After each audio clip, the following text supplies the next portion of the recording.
Hello everyone, I'm Jaro Lu. Today I will take you to briefly understand what is time automaton and how to use UPO. The main objective of this lecture is to introduce the time automaton model and the fundamental concepts of system modeling and verification using the UPO, the system verification tool.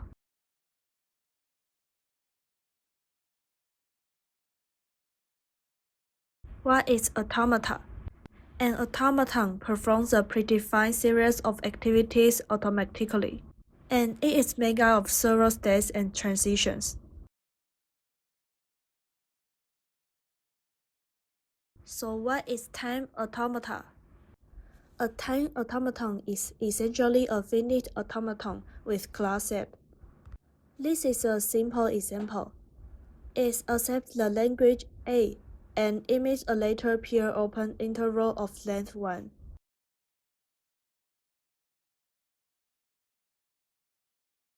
This is example of time automata. Figure shows the timing behavior of automaton is controlled by two clocks, X and Y. The clock X is used to control the self loop in the location loop. The single transition of the loop may occur when X equal to 1. And the clock Y controls the execution of the entire automaton. The automaton may leave start at any time point when Y is in the interval between 10 and 20. It can go from loop to end, where Y is between 40 and 50. Next, I want to introduce UPO. UPO is a real-time system modeling, simulation, and verification tool set. It's appropriate for systems that can be modeled as a network of time automata. We will actually do it later.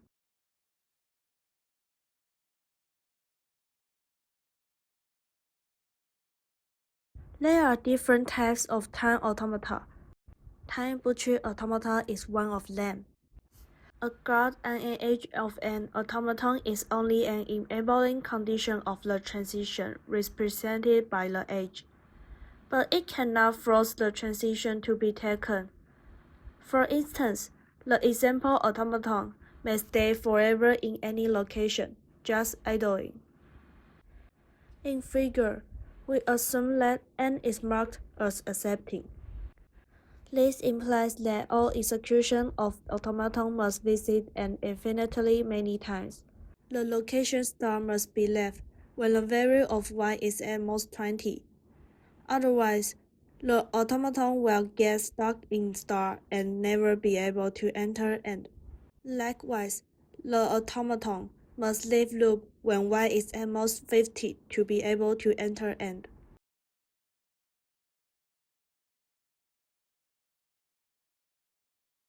And a more intuitive notion of progress is introduced in time safety automata. Instead of accepting conditions, in time safety automata, locations may be put local timing constraints called local invariants. An automaton may remain in locations as long as the clock's value satisfies the invariant conditions of the location. The invariant specifies a local condition that start and end must be left when it's at most 20, and loop must be left when it's at most 50. Let's give the local view of the timing behavior of the automaton in each location.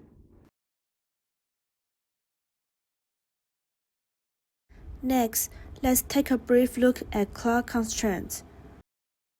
Clock constraint is the behavior of the automaton.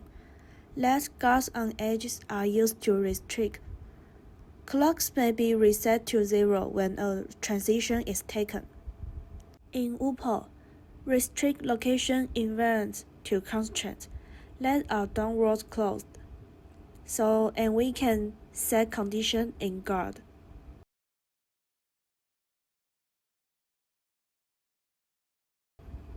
The clock is real valued, so the state transition system has an infinite number of cases, so we cannot be used for automated verification.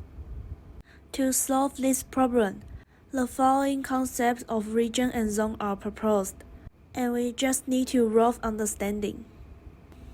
The region graph for a time automaton is finite, because the transition relation is finite. And the problem with region graph is the potential explosion in the number of regions. As an example, consider a figure. It shows the possible regions in each location of an automaton with two clocks, x and y. The largest number compared to x is 3, and the largest number compared to y is 2. In the figure, all corner points, line segments, and open areas are regions. Thus, the number of possible regions in each location of this example is 60. And the zone, more efficient representation of the state space for time automata, is based on the notion of zone and zone graphs. In the zone graph, instead of regions, zones are used to denote symbolic state. We can see a time automaton and the corresponding zone graph is shown in the figure. We know that for this automaton, the zone graph has only 8 states. The region graph for the same example has over 50 states. Through the representation of region and zone, model tracking and property verification can be performed more efficiently, improving the efficiency of verification.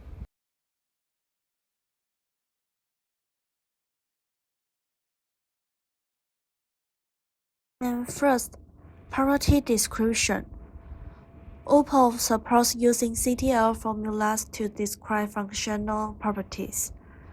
For the picture A, it represents invariantly, and picture B, it means possibly, and picture C, it means always eventually, and the last, it represents potentially always. And we will use this to describe when OPAL performs verification. And next, we open OPAL to test the clock control and teach you how to operate it. First, we look at editor. Template P1 is a self loop. When clock condition x greater or equal to 2, Cynic is performed and a red signal is sent to the channel reset. The behavior of the template observer is to set a global variable x to 0 after receiving the signal on the channel reset, which actually means resetting the clock. There is a C untaken, which means that the state mark the commit will freeze the passage of time, and the next transfer must start from a center commit state. We list process to be composed into a system here, and place global declaration here. X is clock and reset is channel. Then we check it.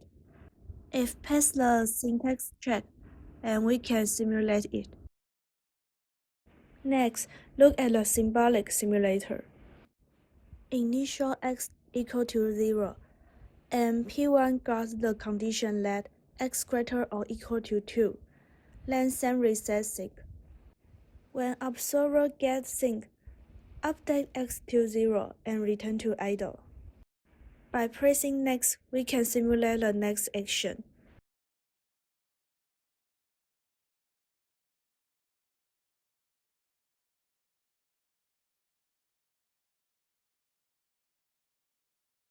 As you can see, because the taken state is marked committed, observer is always returned to the idle state before going down.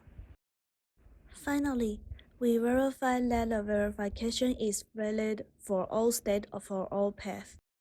That is, A bucket observed taken implies x greater or equal to 2. If observed researches the taken state. There must be a clock x status phi x greater to equal to 2. You can see that the verification is passed because x greater or equal to 2 can send the signal to the reset channel, allowing observers to receive it synchronously before entering the taken state. Next, let's verify E angle brackets observed idle and x greater than 3. Let it. There is a certain state on a certain path. Observe has x greater than 3 when it is idle in the idle state, and the verification is passed. Why can it pass? This property may intuitively make people feel that it cannot be passed, but when a guard condition is met, it only means that mirages can happen, not that it will definitely happen. Therefore, P1 can completely avoid miraging when X exists free, and it will not send a signal to reset. That's why it can pass. I hope through this lecture, you will understand the basics of time automata and how to handle multiple for system verification. These are references I used. If you are interested in this topic, you are welcome to send me an email to discuss further. This is my speech. Thank you.